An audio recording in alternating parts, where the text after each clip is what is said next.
contoh rame-rame nasab barang ngoten niku lho. Wis ngawur mawon tiang-tiang niku. Hanya karena ingin di samping di belakangnya ada jeragane. Jeragane wonten. Jeragan sing ngoten niku sing nasab digawe ancur-ancuran. Bapak Kapolda Jawa Timur Cidito Pulo. Siapa jeragannya di belakang? Jenderal-jenderal. Akan ini justru akan makin memperburuk. Coba kenapa nggak diundang Kiai Madudin dan seluruh orang-orang yang ada di bidang itu, dan katakan oleh Romo kan sebagai surya, saya tidak berpihak kepada siapapun, tapi saya ingin pandangan yang lurus, yang benar menurut ilmu pengetahuan. Tunjukkan pada saya kitabnya. Kalau perlu saya siap mendengarkan apa yang kalian ingin paparkan. Nah, kemudian kalau perlu tadi semua barangkali Romo kan sebagai pendukung daripada Mbak Alwi, tanya juga Mbak Alwi barangkali. Nah, kalau seandainya ingin mempertahankan, apa yang bisa kalian pertahankan? Mana jangan sampai kita ngotot ingin mempertahankan, tetapi kita justru sebaliknya. Kita pun tidak bisa mempertahankan. Tidak ada dalil, tidak ada kitab, tidak apa. Hanya cukup dengan pandangan surah wal istifadoh tadi. Assalamualaikum warahmatullahi wabarakatuh. Saudara sekalian dimanapun Anda berada, pada kesempatan kali ini kita akan sama-sama mendengarkan sebuah tanggapan ya dari statement terbaru dari Kiai Haji Miftahul Akhyar, yaitu Abah Setu yang merespon daripada statement yang sangat memberatkan sebelah ya daripada Kiai Haji Miftahul Akhyar ya, orang tua kita. Oke, selengkapnya mari kita sama-sama simak apa yang disampaikan oleh Kiai Haji Miftahul Akhyar dan Abah Setu ya. Termasuk contoh rame-rame nasab barang ngoten niku lho. Wis ngawur mawon tiang-tiang niku. Hanya karena ingin di samping di belakangnya ada jeragane. Jeragane wonten. Jeragan sing ngoten niku sing nasab digawe ancur-ancuran. Bapak Kapolda Jawa Timur Cidito Pulo. Siapa jeragannya di belakang? Jenderal-jenderal. Itu kok untuk apa itu? Untuk mengaco atau untuk mengalihkan situasi keadaan? Jenderal-jenderal. Gone Polres teleponi. Nek iki apa ngisi amankan. Kada daerah sing jebol. Nggih. Kada daerah yang jebol. Nah iki. Jadi mboten isu kalau di belakangnya itu ada jeragan, ada sing mendukung. Nggih mungkin kepentingannya dekne. Katen.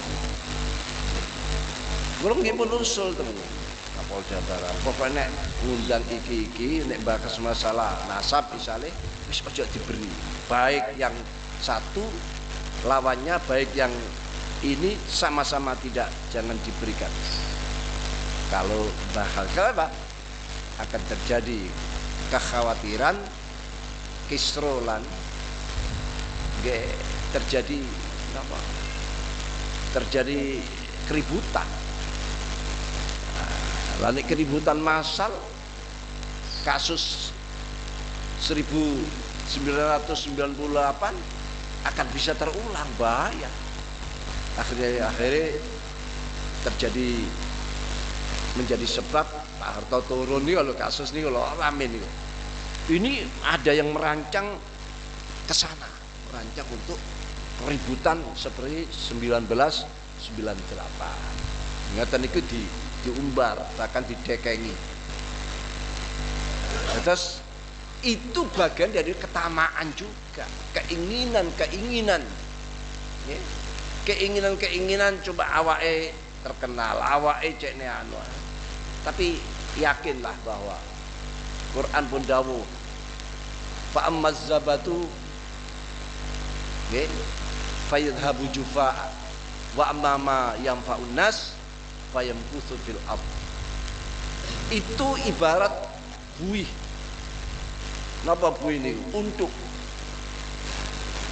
peristiwa sing rame-rame ngeten iki ibarat untuk Ketoke, wah untuk itu kan bisa menggunung. Kena sorot matahari, wah keluar sinar yang indah. Ya, sinari macam-macam. Ada biru, ada hijau, ada merah, ada kuning. Wis pokoknya pelangi sinarnya. Ya, mata. Nah, kena sorot lampu, wah ketok gagah. Tapi kalau ada angin sekecil apapun dia terhempas. Ada aliran air sekecil apapun dia akan pecah dan kintir.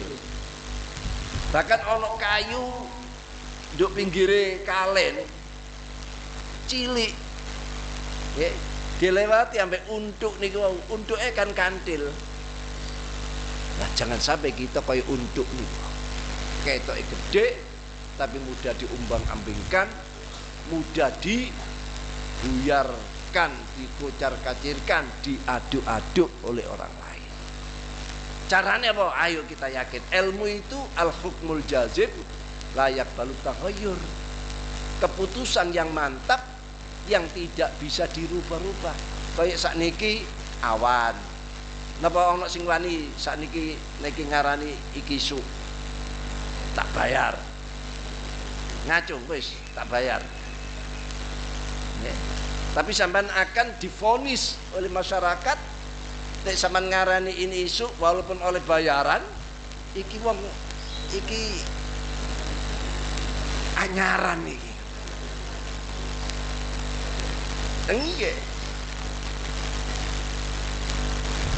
Macam-macam. Lah wong nasabe habaib dikon tes DNA. Tes DNA itu singgawi wong Eropa, wong Barat. Yang penuh dengan intrik-intrik walaupun disebut ilmiah. Amerika itu karang opo? Adik kuasa ngaku polisi dunia, ngaku paling adil. Apa pekerjaannya? Israel dibela, Palestina di senjata dikirim ke negara, cek ini perang, payu senjatai dan lain sebagainya. Tapi mengaku polisi dunia, okay? Punya hak veto dan lain sebagainya. Sinten saniki yang lah di kaidah-kaidah kita wis ono ketetepan. Okay? Jamaah umat Kanjeng Nabi Muhammad sallallahu alaihi wasallam itu ada jaminan. La tajami ummati ala dhalalah. La tajami ummati ala dhalalatin atau ala dhalalah. Umat itu tidak akan sepakat dalam kesesatan. Artinya apa? Dalam kebenaran. Suhra wa sum'a, suhra wal istifadha. Itu sejak dulu dari. Jadi zaman Quran diturunkan tidak ada catatan hadis. Hadis itu baru 100 tahun Hijriah baru dicatat. Jauh-jauh Kanjeng Nabi mboten dicatat waktu itu. Dan orang tidak biasa mencatat. Cukup syuhra wal istifadhah itu tadi. Niki sakniki diobrak-abrik. Lah kula mbet melayani ngomong-ngomong dianu. Kena arek sakniki yo diwolak-walik lho. Nggih. Bukan melayani karena takut mboten. Nggih, tapi ya inilah zamannya yang kita hadapi. Statement Romo Kiai Haji Miftahul Ahyar yang terbaru yang mengatakan bahwa segala kegiatan daripada orang-orang yang menolak nasab Ba'alwi adalah ini adalah dianggap bahwa adanya peran daripada para jenderal yang melindunginya, yang bahkan beliau menyampaikan bahwa kemungkinan bahwa kejadian 1998 bisa terjadi. Dan kemudian juga adalah kepada bahasa beliau kepada mereka yang menolak Ba'alwi ini adalah karena juga ada ketamakan dunia. Nah, tapi sebelumnya Abah menanggapi, Abah mendoakan kepada Romo adalah semoga senantiasa diberikan kesehatan. Semoga senantiasa diberikan kesehatan dan senantiasa ada dalam lindungan Allah Subhanahu wa taala. Dan semoga Allah membukakan hidayah ya yang senantiasa diberikan kemudahan dan kecerahan tentang memandang segala perkara adalah dengan mata hati, dengan kejernihan mata batin. Romo, yang berkaitan dengan ini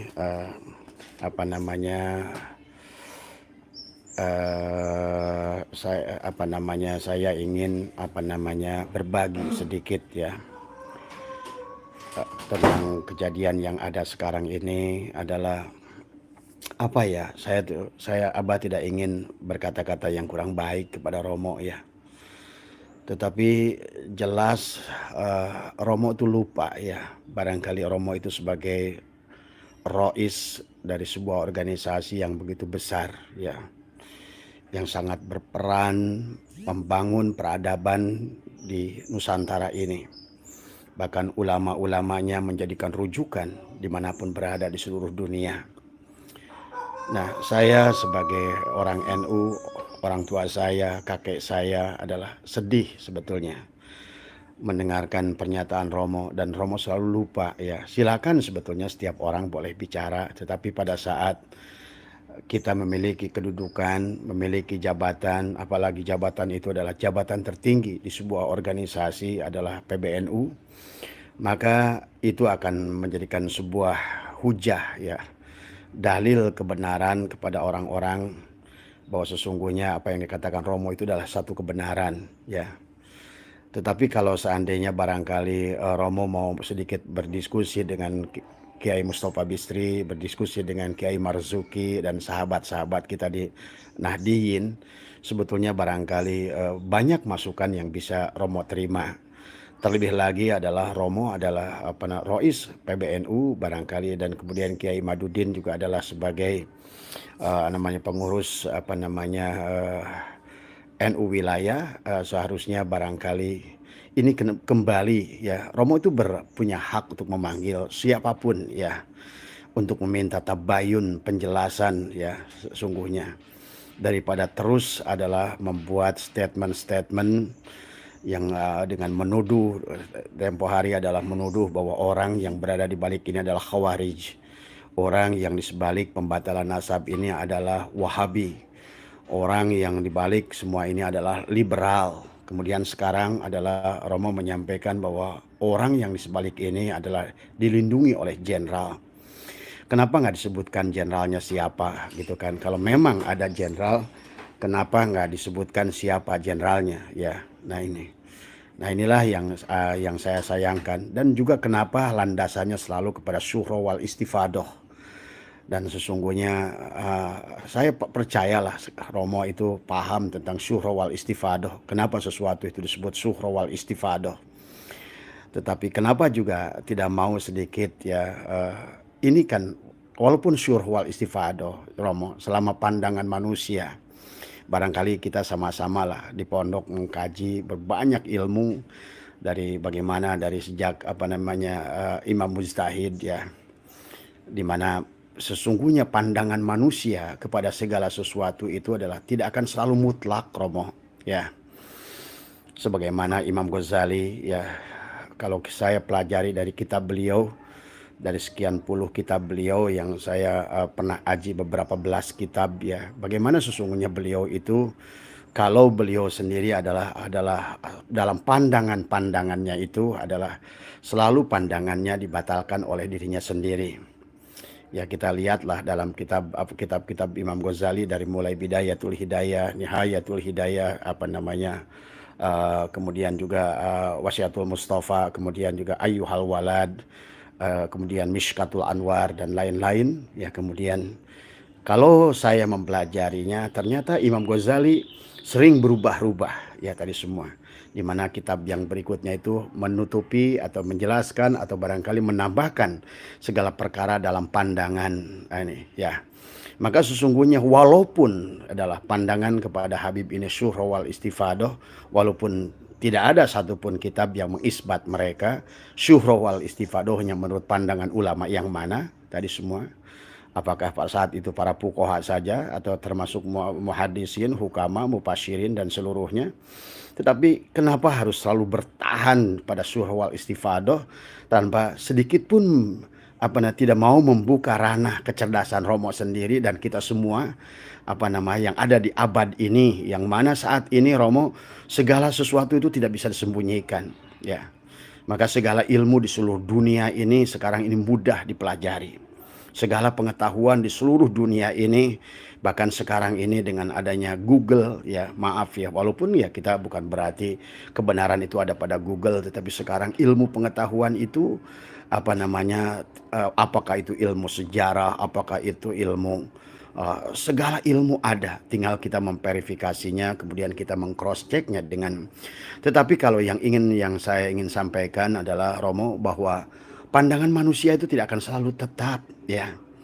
Sebagaimana yang saya sering ceritakan tentang pandangan Imam Malik. Imam Syafi'i adalah belasan tahun mendambakan menjadi muridnya Imam Malik, ya. Bahkan beliau sampai hafal kitab Al-Muwatta'nya Imam Malik, ya. Tetapi kita sejarah membuktikan kenapa ada kemudian beliau pun membuat mazhab sendiri. Banyak berbeda pandangan dengan Imam Malik, ya Romo. Bahkan Imam Syafi'i sendiri adalah pada saat beliau membuat Qaul Qadim, seolah-olah Qaul Qadim itu sudah mantap, adalah bisa meluruskan segala kekurangan-kekurangan Imam Malik. Tetapi kemudian beliau pun membuat Qaul Jadid, ya. Maka saya sering katakan bahwa manusia, ulama sekalipun, tidak akan ada menemukan satu kebenaran yang mutlak, ya. Karena pada dasarnya apapun yang datang dari pikiran kita, ada Allah yang membulak-balikan hati kita. Nah, inilah yang tidak boleh, itu adalah mematikan pandangan akal kita. Kenapa dalam Al-Quran itu selalu Allah ingatkan tentang afala ta'qilun, afala yatafakkarun, afala yatadabbarun. Bagaimana kita ini adalah dirancang adalah untuk senantiasa menggunakan berpikir, dan itulah kemuliaan. Islam itu tidak ada tanpa adanya akal. Maka pada saat orang itu tidak berakal, boleh dia tidak melaksanakan, dia tidak melaksanakan kewajibannya. Ya, inilah maka kenapa sesuatu yang tidak jelas dari dahulu, bahkan sedikit pun tidak mau mempelajarinya. Ini yang saya heran kepada kepada Romo itu tadi semua. Kenapa tidak mau, atau barangkali Imaduddin atau siapapun lah, tapi kayak Marzuki atau siapa, atau Agil Siroj, siapa saja yang sudah ada di situ. Toh kan mereka, atau mungkin barangkali mungkin kalau dianggap mereka tidak selevel, coba mungkin Abu Yamuh tadi gitu kan tadi. Karena kalau menurut saya, kenapa sih, kan kita ini adalah orang NU yang selalu ada ranah tabayun kepada kita untuk hal ini. Tapi daripada terus Romo menyampaikan, akhirnya nanti yang rusak NU tadi semua. Karena Romo akhirnya nyerang kemana, ke kiri, ke kanan tadi. Dan Romo menganggap kita adalah orang-orang yang rakus tadi semua. Padahal demi Allah, dari semua orang yang saya kenal yang berjuang di bidang ini semata-mata karena cinta, semata-mata karena ingin menegakkan kebenaran, bukan kerakusan. Apa ya rakusnya kepada Kiai Imaduddin? Apa rakusnya kepada mereka-mereka ulama kiai yang juga sama adalah melakukan penelitian untuk membatalkan Nasabawi ini? Karena tadi Romo, sekarang ini di akhir zaman alat ranahnya itu sudah komplit, ya. Ilmu pengetahuan, informasi bisa didapat dari Google, informasi bisa dapat dari YouTube. Doakan semua kitab-kitab yang ada ini Romo, sekarang ini sudah komplit, tinggal kita mau memverifikasinya. Tinggal kita memverifikasi negara yang lain. Bagaimana kitab-kitab ini dengan ulama-ulama yang sejaman yang ada sekarang ini. Daripada kita menuduh orang adalah ada jenderal, nanti jenderalnya nanti bertanya nanti kepada Romo, siapa katanya jenderalnya, tolong sebutkan jenderalnya, gitu kan tadi, kan repot tadi semua. Jadi menurut saya, nanti kalau saya sih, kalau Romo bukan Suriah PBNU, nggak peduli gitu kan tadi, karena setiap orang boleh bicara di alam kemerdekaan semacam ini asal menggunakan data, ya. Tapi pada saat Romo memegang jabatan sebagai Rois PBNU, maka tentu ini akan memiliki implikasi dampak Romo tadi, ya. Ini justru akan makin memperburuk. Coba kenapa nggak diundang Kiai Imaduddin dan seluruh orang-orang yang ada di bidang itu, dan katakan oleh Romo kan sebagai Suriah, saya tidak berpihak kepada siapapun, tapi saya ingin pandangan yang lurus, yang benar menurut ilmu pengetahuan. Tunjukkan pada saya kitabnya. Kalau perlu saya siap mendengarkan apa yang kalian ingin babarkan. Kemudian kalau perlu tadi semua barangkali Romo kan sebagai pendukung daripada Baalwi, tanya juga Baalwi barangkali. Nah, kalau seandainya ingin mempertahankan, apa yang bisa kalian pertahankan? Mana jangan sampai kita ngotot ingin mempertahankan, tetapi kita justru sebaliknya. Kita pun tidak bisa mempertahankan. Tidak ada dalil, tidak ada kitab, tidak apa.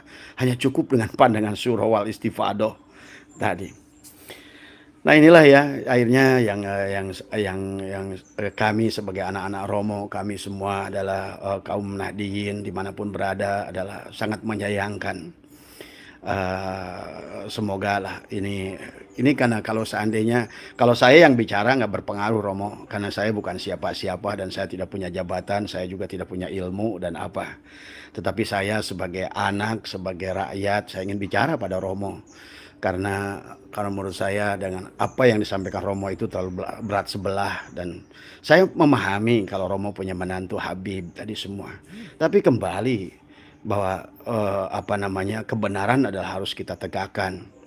Jadi kalau kita mempelajari kitab-kitab Syafi'iyah saja sebetulnya di mana ulama-ulama itu adalah, bahkan banyak ulama yang dibatal seolah-olah adalah pandangannya adalah dibantah oleh muridnya sendiri.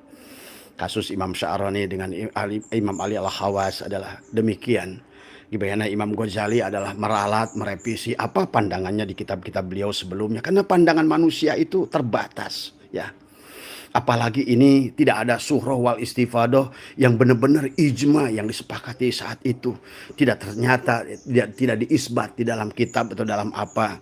Dan ini kan satu aneh. Kita bagi orang berakal untuk dipaksa untuk menerima sesuatu sementara kita berada pada alam keterbukaan, alam ilmu pengetahuan. Ini adalah menyedihkan sebetulnya untuk kita orang Islam yang sangat menghormati akal. Betul, akal itu bukan rujukan. Makanya tadi ilmu nasab itu jangan dibawa pada ranah akidah, keyakinan. Karena kalau sudah bahasa yakin, yang penting saya yakin. Nah, yakin itu pun kan tadi. Karena yakin itu adalah harus dibangun apakah dengan ilmu yakin. Ilmu yakin saja membutuhkan kitab. Karena berdasarkan dengan landasan ilmu. Tadi semua. Apa kitabnya? Tadi ilmu yakin. Dari ilmu yakin itulah kita akan setelah kita pelajari tabayun, kemudian kita pelajari lagi dari aspek kiri, aspek kanan, aspek depan, aspek sejarah. Barulah nanti kita akan sampai pada ainul yakin. Nah, ainul yakin akan sampai nanti pada hakul yakin, bahkan kalau buat abah pribadi sudah isbatul yakin ya. Karena dohiron wa batinan melihatnya tadi. Jadi saya dikirimkan video ya, kalau saya tuh jarang melihat video, tetapi pada saat mendengar pernyataan Romo yang dianggap oleh saya adalah orang tua, adalah sebagai pemimpin tertinggi dari lembaga yang memiliki jumlah pengikut yang begitu banyak. Kemudian Romo lupa kepada jabatan itu dan Romo bicara seolah-olah untuk pribadi ya. Nah, inilah yang sangat disangsikan, karena pada saat bicara pribadi sekalipun bahwa pada saat jabatan itu melekat, maka sama saja Pak Jokowi ngomong apapun walaupun dia sebagai pribadi Jokowi, tetapi pada saat dia ada presiden di sebalik punggungnya, maka itu akan dianggap sebagai pernyataan presiden ya Romo. Jadi itu saja barangkali yang jadi bagaimana ya ngomongnya kita. Kadang-kadang kita bicara terlalu dalam, takut suul adab dan lain sebagainya gitu ya.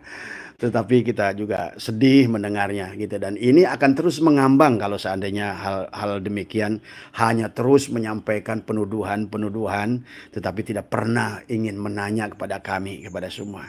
Barangkali undang salah satu dari kami siapapun, barangkali yang penting bukan saya, karena saya bukan ahlinya Romo, tetapi saya sedih pemerhati karena saya pecinta NU.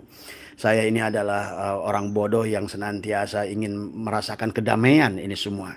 Tetapi nalar saya, akal saya, kemudian ini menolak dengan segala semua ini untuk menerima mereka sebagai dari aspek apapun Romo, ya, dari aspek keilmuan dan dari semuanya.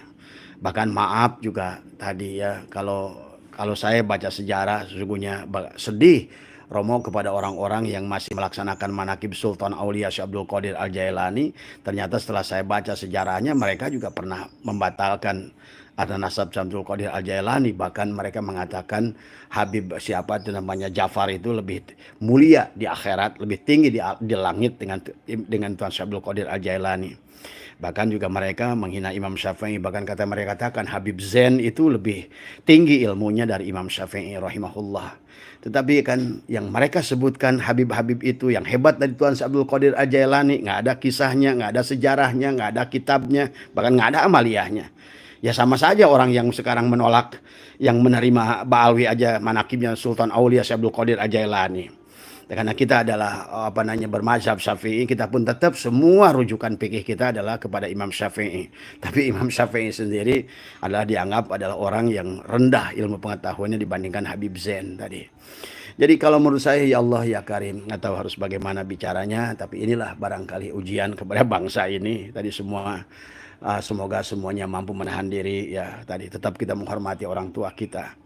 Tapi walaupun begitu adalah satu kesedihan ya pada saat dimana adalah ilmu pengetahuan sekarang sedang berkembang, dan sebetulnya Islam itulah yang paling agama paling mendukung adalah tentang tentang akal.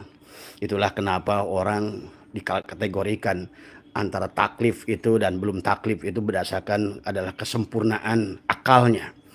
Ada bahasa tamyiz, ada bahasa cedok, orang sholat kalau belum tamyiz, boleh nggak sholat kalau seandainya gila. Itulah Islam ya. Islam itu sangat identik, maka kata baginda Nabi tidak ada agama bagi orang yang tidak berakal.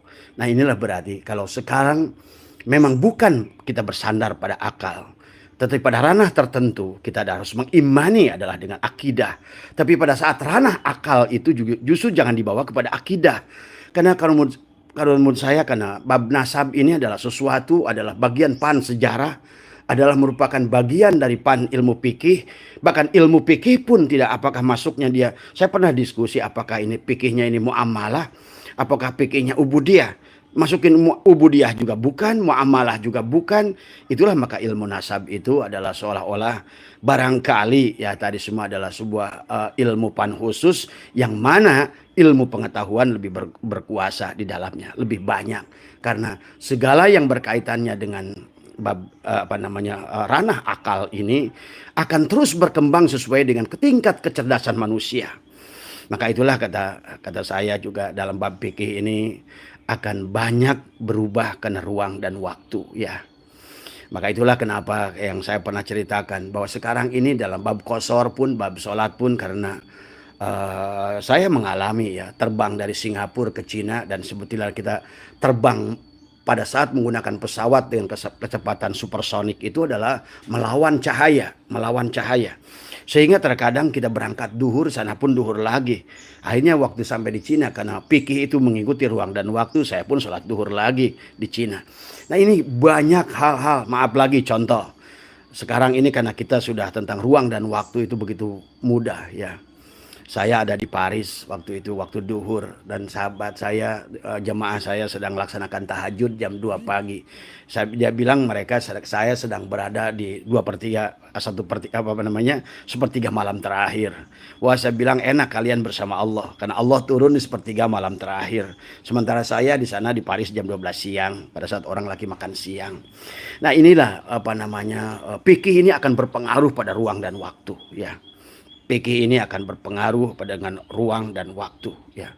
Maka kalau seandainya kita menafikan akal, ilmu pengetahuan, sementara ruang dan waktu ini akan terus berubah, teknologi akan terus berubah, sementara ilmu nasab ini bagian daripada adalah akal, bukan akidah tadi semua. Kecuali ngomong Isra Mi'raj. Kalau Isra Mi'raj jangan menggunakan akal, karena itu harus ranah akidah, keyakinan, iman tadi. Walaupun iman pun nanti adalah kan al-imanu kulluh, iman sempurna itu al-imanu bi ru'yatillah, adalah yang mampu melihat Allah tadi semua ya. Ini kembali ya, semoga Romo sehat lah dimanapun berada. Saya doakan, saya cinta Romo ya, saya doakan Romo tadi semua. Tapi barangkali dikurangi lah sedikit tadi. Dan kalau menurut saya sekali lagi mohon banget Romo, ayo panggillah Kiai Imad. panggillah siapapun, mungkin biar Kiai Imad nanti datang dengan Kiai Marzuki, dengan Kiai Agil Sirot, barangkali dengan Kiai Mustafa Bisri, kalau perlu dengan Abu Yamuh tadi, siap barangkali menghadapi Romo gitu kan tadi. Kalau barangkali dari kita-kita atau Kiai Imad kurang, barangkali begitu ya. Karena barangkali Romo jabatannya tinggi gitu kan tadi, barangkali gitu kan tadi. Tapi yang saya inginkan adalah kembali jangan rendahkan.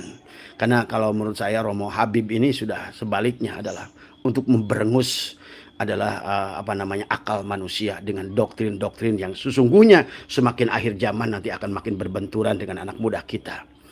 Dulu barangkali orang tua kita dibohongin dengan semacam begitu, boleh-boleh saja karena belum ada ranah pengetahuan, teknologi belum berkembang, bukti-bukti ayat-ayat kauniyah belum terbukti, orang-orang dulu menerima saja. Tapi sekarang tidak bisa, bahkan saya pun hampir gila untuk menerimanya. Saya mendingan dibunuh sama Romo untuk menerima Habib ini sebagai Duriat Rasul. Karena bertentangan dengan ilmu, bertentangan dengan akal saya. Tadi sampai saya pernah mengatakan berhenti menjadi umat Nabi Muhammad gara-gara apa? Ada Habib yang mengatakan, tahu saya dari sejak Habib Utsman bin Yahya. Kenapa Habib Utsman bin Yahya berseberangan dengan Ahmad Sukarti dari Al-Irsyad? Karena tadi Ahmad Sukarti saja nggak bisa nerima pada saat mengatakan Syarifah tidak boleh kawin dengan Ahwal. Dan nggak ada bahasa Ahwal. Islam itu nggak ada bahasa Ahwal. Apa itu Ahwal? Tadi semua. Di mata Allah kita semua sama. Di mata Allah kita semua sama. Nah inilah justru yang menurut saya adalah Romo panggil Roberto Alawiyah. Ayo kalian luruskan. Ayo kalian, coba saya ingin dengar dakwah kalian. Atau barangkali Romo iseng-iseng buka YouTube. Gimana sih dakwah Ali Jindan, Rizik Sihab, dan lain-lain gitu. Apakah ilmu yang mereka sampaikan itu? Ya. Nah itu sajalah barangkali ya, cuma ya, saya teman tadi minta pada Abah coba tolong ya kalau menurut Abah ya susah, kata saya juga orang tua mau gimana ya, saya juga cinta sama beliau gitu kok. Saya juga termasuk adalah selalu taslim kepada beliau, tapi dalam perkara inilah kembali pada saat tapi memang nggak masuk akal ya, karena baginda Nabi pernah membela seorang tokoh membela tokoh Ansor yang dikisahkan tentang asbabul wurud, hadis ada al-insanu makhluqun wa nisyan itu.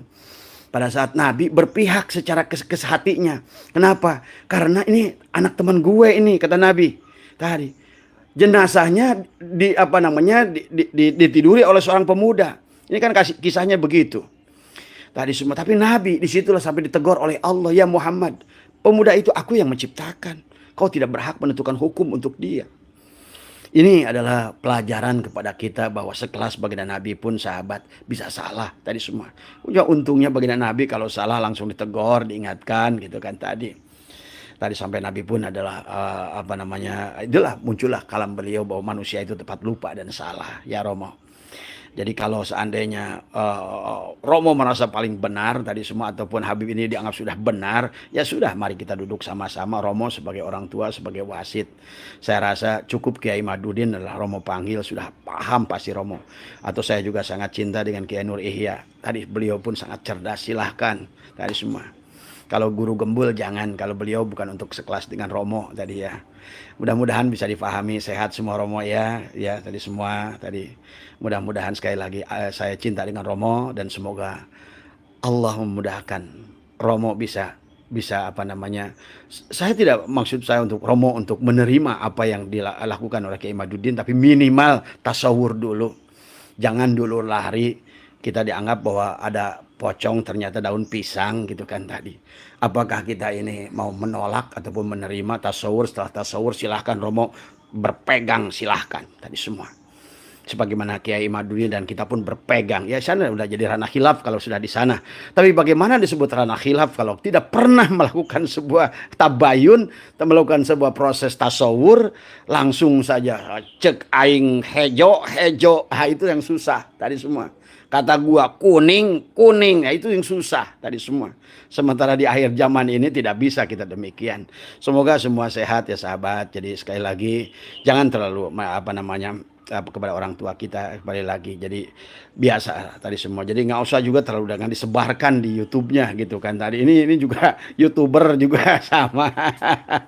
Ya, sehat semua ya. Terima kasih semua. Yang penting bahagia. Semoga Allah memberikan jalan dan solusi yang terbaik kepada kita semua ya. Assalamualaikum warahmatullahi wabarakatuh. Oke, saudara sekalian, luar biasa sekali apa yang disampaikan oleh Abah Setu tadi ya terkait dengan merespon daripada statement terbaru dari orang tua kita Romo Kiai Haji Miftahul Akhyar yang memang setiap beliau memberikan sebuah statement selalu memojokkan, selalu bisa kita bilang berat sebelah ya kalau kita lihat secara kacamata objektif.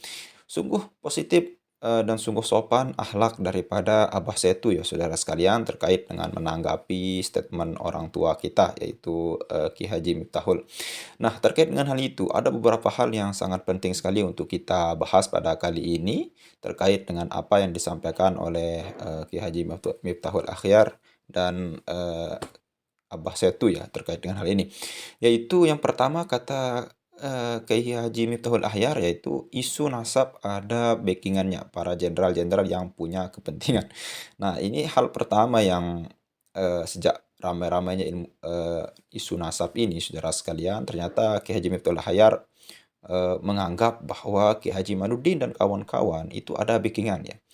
Ada orang di belakangnya di balik layar yang memang mendukung kepentingan ini. Nah, jadi setiap skalanya memang hal ini kalau tidak bisa dibuktikan oleh Kiai Haji Miftahul Akhyar ya takutnya menjadi fitnah ya saudara sekalian dan jelas itu sudah dikemukakan oleh Kiai Haji Imaduddin ya bahwa tidak ada yang namanya backingan polisi, tidak ada biaya dari orang luar lain sebagainya, itu murni hasil daripada riset, hasil daripada karya ilmiah yang berangkat daripada keresahan, berangkat daripada bisa kita bilang polemik yang ada di masyarakat yang disebabkan oleh oknum-oknum habaib yang memang statementnya memang tidak pernah kita dengar sama sekali dari dulu dari ajaran nenek moyang kita agama Islam dan baru-baru ini akan muncul statement-statement yang memang bisa kita bilang sangat baru dan sangat membingungkan bagi kita. Ya banyaklah statement-statement yang sangat baru kita dengar dan bisa kita bilang saudara sekalian ya kalau boleh kita berkata kasarnya itu statement-statement yang seperti orang yang kita dianggap tidak tahu apa-apa ya. Nah, itu yang pertama. Dan yang kedua disampaikan oleh Ki Haji kita yaitu jika dibiarkan kasus ini, artinya kasus nasab itu kata beliau akan terulang menjadi fenomena atau kejadian 1998 yaitu dilengserkannya Pak Soeharto ya saudara sekalian oleh mahasiswa. Nah, hal ini juga bisa kita bilang terlalu jauh ya saudara sekalian karena beda kasus ya. Dan siapa yang mau dilengserkan oleh Ki Haji Maduddin dan kawan-kawan. Toh juga ketika melengserkan daripada PBNU lalu kemudian jabatan daripada para habaib misalnya Robi Tawiyah kan itu tidak mungkin saudara sekalian. Ingat ya kan mungkin Kiai Haji Miftahul Akhyar belum pernah menonton sebagian besar daripada statement Kiai Haji Maduddin ya yang yang ditanggapi, yang dibatalkan, yang dibahas oleh Kiai Haji Maduddin itu substansi inti pembahasannya yaitu saudara sekalian yaitu nasab daripada Ba'alawi ini bukan orangnya. Adapun orangnya kalau berilmu misal seperti Hanif Alatos misalkan kalau banyak ilmunya akhlaknya bagus mungkin dari Habib Rizik Sihab misal kalau ilmunya bagus akhlaknya bagus dan sebagainya ya memang kita hormati dia sebagai orang yang berilmu sebagai seorang kiai ulama yang berakhlak bagus sebagai warga negara kita wajib untuk menghormati orang itu. Tapi kalau dia mengaku-ngaku sebagai zuriyah Nabi Muhammad SAW, yaitu manusia yang paling terbaik, paling mulia, paling sempurna ciptaan Allah Subhanahu wa taala yang pernah ada, ya kita harus koreksi itu karena kita tidak mau bahwa nasab mulia Nabi Muhammad SAW tidak digunakan oleh orang-orang yang tidak bertanggung jawab ya saudara sekalian. Dan juga Kiai Haji Miftul Hajar sempat menyinggung tes DNA ya saudara sekalian, yang memang buatan orang barat ya saudara sekalian. Ya meskipun orang-orang barat yang menciptakan saudara sekalian, tapi kalau memang itu bisa membantu, itu bisa itu sebagai ilmu yang sudah disepakati oleh para akademisi, ya tidak ada salahnya kita gunakan. Bahkan di Amerika Serikat pun benar memang yang digunakan untuk menjadi barang bukti itu adalah tes DNA saudara sekalian, sudah mulai digunakan. Lalu kemudian orang-orang dulu tidak bisa mencatat, jadi cukup suhra istifadah. Nah ini mungkin kalau saya bilang belum baca, mungkin banyak yang nyerang saya saudara sekalian, ya mungkin lupa ya orang tua kita Kiai Haji Miftul Hajar, suhra istifadah itu banyak daripada syaratnya. Kenapa orang bisa suhra istifadah? Salah satunya yang sering disampaikan oleh Kiai Haji Abdul Ghalib itu saudara sekalian, itu salah satunya tidak ada keraguan di dalam hal tersebut. Lalu kemudian terkenal di setiap zaman. Artinya tidak ada kekosongan saudara sekalian. Itu salah satu ciri daripada syarat daripada suhra istifadah menurut Imam Syafi'i saudara sekalian. Nah, itu statement-statement yang sangat penting untuk kita ulas pada kali ini untuk Kiai Haji Miftul Hajar. Adapun tanggapan dari Abah saya itu banyak hal ya saudara sekalian, namun ada hal yang penting untuk kita sampaikan kali ini, yaitu yang pertama kata beliau itu sebaiknya panggil saja kedua kubu. Kata Abbas itu benar, antara kubu Kiai Haji Imaduddin dan Habaib misal, nanti Kiai Haji Miftul Hajar sebagai atas nama Rois Am PBNU berhak memanggil siapapun karena beliau mempunyai kuasa, tanggung jawab. Panggil di suatu tempat Kiai Haji Miftul Hajar, mungkin dari Kiai Haji Imaduddin dan siapapun itu, panggil dia lalu kemudian beri penjelasan. Lalu kemudian setelah mendengar penjelasan itu baru kita berbicara saudara sekalian. Kenapa? Karena pribadi dari Kiai Haji Miftul Hajar ini, meskipun beliau mengucapkan saya berbicara atas nama pribadi, tapi di punggung beliau itu saudara sekalian sudah melekat daripada jabatan yang sangat penting sekali, bahkan sebagai Rois Am PBNU saudara sekalian. Itu yang membuat orang sangat-sangat menantikan apa yang dikatakan beliau dan bisa dijadikan sebagai alasan untuk membenarkan satu kelompok tersebut. Ya, sebaiknya mungkin sebagai orang nomor yang tinggi jabatannya, mungkin sebagai penengah saja saudara sekalian, bukan semakin memberat sebelah ya. Ya mungkin itu yang pertama. Yang kedua yang disampaikan oleh Abah saya itu yaitu pandangan seorang itu bisa berubah-ubah, tidak bisa tetap saudara sekalian, karena ilmu nasab ini sama halnya dengan ilmu fikih saudara sekalian, yaitu dulu nasab Habib Ba'alwi ketika pada zamannya Kiai Haji Hasyim Asy'ari, kemudian Syekhona Khalil Bangkalan, lalu kemudian Imam Imam Nawawi dan lain sebagainya mungkin. Nah jadi Syekh Nawawi Al-Bantani, maksud saya Syekh Nawawi Al-Bantani, kenapa tidak ada yang namanya mengoreksi nasab Ba'alwi ini, Habib Ba'alwi ini? Ya karena akhlak mereka itu baik-baik saudara sekalian dulu, dan mempunyai ilmu yang sangat luas, punya kontribusi kuat di dalam menyebarkan agama Islam pada saat itu, pada saat masa-masa kiai ulama kita dulu. Tapi kalau sekarang itu banyak hal oknum-oknum habaib yang ya ceramahnya itu mungkin habib-habib muda baru mungkin hafal 1 atau 2 kitab langsung memframing, mengata-ngatai pribumi dan lain sebagainya. Itu hal yang memang menjadi pemicu daripada Kiai Haji Imaduddin untuk bisa kita bilang meneliti nasab Ba'alwi ini. Dan saudara sekalian, sebagai penutup daripada apa yang disampaikan oleh Kiai Abah saya itu luar biasa, yaitu lebih baik kata beliau itu lebih baik saya dibunuh oleh Anda Kiai Haji Miftul Hajar, kata beliau, daripada harus mempercayai nasab Habib Ba'alwi ini. Mungkin itu sebagai kekuatan hakul yakin beliau daripada apa yang sudah diyakini oleh Abah Saitu ini saudara sekalian.